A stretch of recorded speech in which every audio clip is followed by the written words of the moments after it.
Any place where there's been a lot of energy, there's going to be some kind of residual after effect. When you're least expecting it, it happens. I believe in the afterlife, and I think that people get locked in a world where something tragic happens to them, and they're reaching out, and if you're an open vessel to what they have to say, they'll come to see you.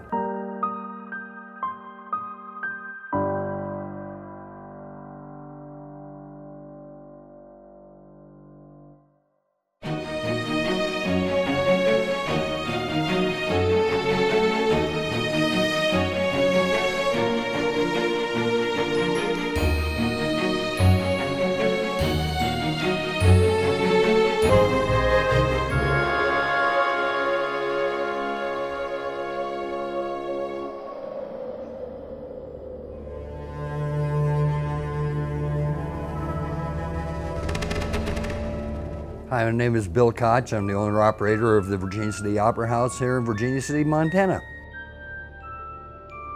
People come to Virginia City and the first thing they want to do is go on the ghost walk tour, or they want to go stay in a haunted room. They want to see a ghost. And there's a difference between people that want to see a ghost and those that are open to experiencing them.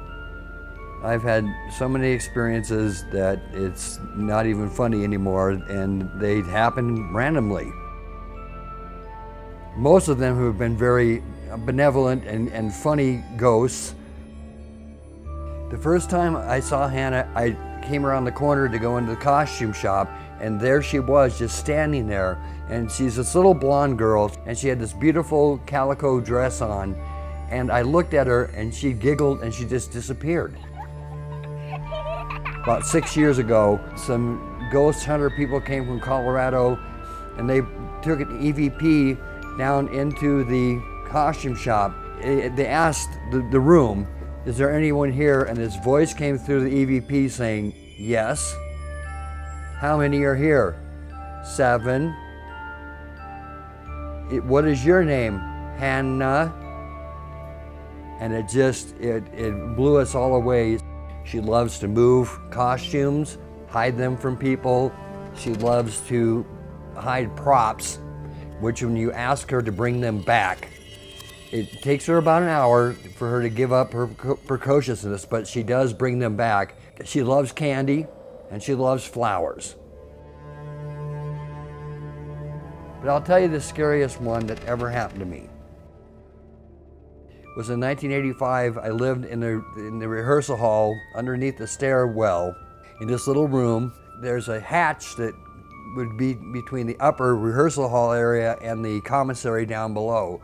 And at night you had to lock it with a hook and eye to keep the feral cats in town from coming in.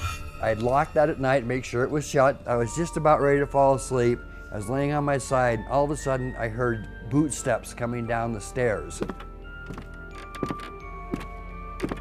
And all of a sudden, the door to my room opened. Something came in the room. I don't know what it was, but it came and sat on the edge of the bed, and the bed compressed, and this hand reached over and touched my left hip. And I said the Lord's Prayer more times than I can tell you. All of a sudden, the bed decompressed.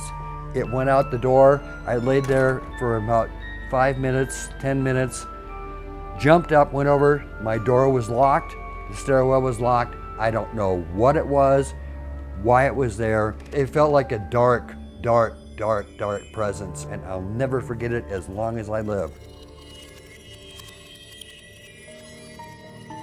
I'm Ellen Baumler. I'm retired from the Montana Historical Society. I've written 13 books. 5 of them are about haunted places in Montana. One thing that I like to do is match events that happen in the present with something that happened in the past. And a lot of times I think when people experience things in the present, if you look to the past, if you look to the history, you can explain that.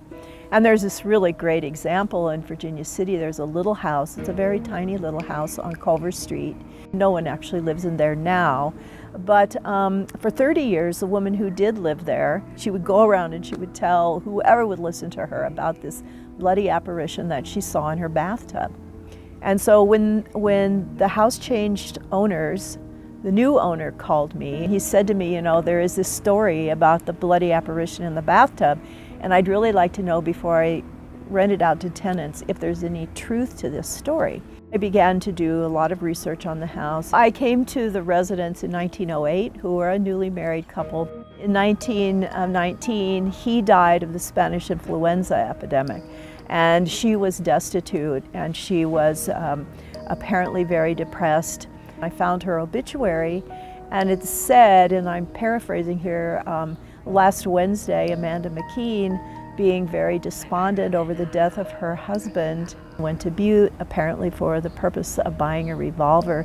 She came back to Virginia City, entered her house, entered the bathroom, and dislodged a bullet in her brain. If that doesn't explain a bloody apparition in the bathtub, I don't know what does. Virginia City and Nevada City were sister cities, and both were booming gold camps. But eventually, Virginia City is the one that really became the population hub, and Nevada City was more or less abandoned. The Sedman House in Nevada City was moved from Junction City to its present location. Oscar Sedman was a territorial legislator. His kids were all suffering from measles. It was a very dangerous disease back then because they didn't really understand it. There wasn't medication. Oscar, as an adult, contracted measles and died. 2 of his children also died. And one of them was a little girl by the name of Clara, who was 8. It seems like every year when they do Living History in Nevada City, somebody will mention how much they loved the little girl jumping rope on the porch of the Sedman house.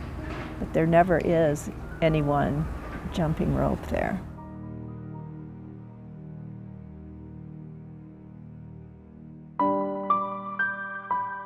So why do these things happen? I don't know.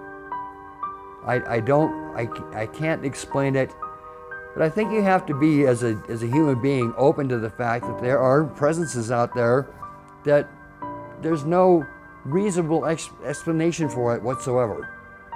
There just isn't. If you come to Virginia City and you want to see a ghost, don't go looking for them. Let them come find you, because if your heart is open, they're here. They're everywhere. I think it's really important to be respectful of whatever energy or spirits or whatever you want to call it.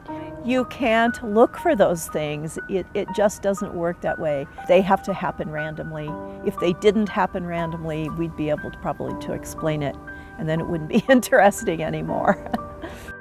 I think that we're just meant to be open vessels to try and find the truth. Don't discount them. They're there.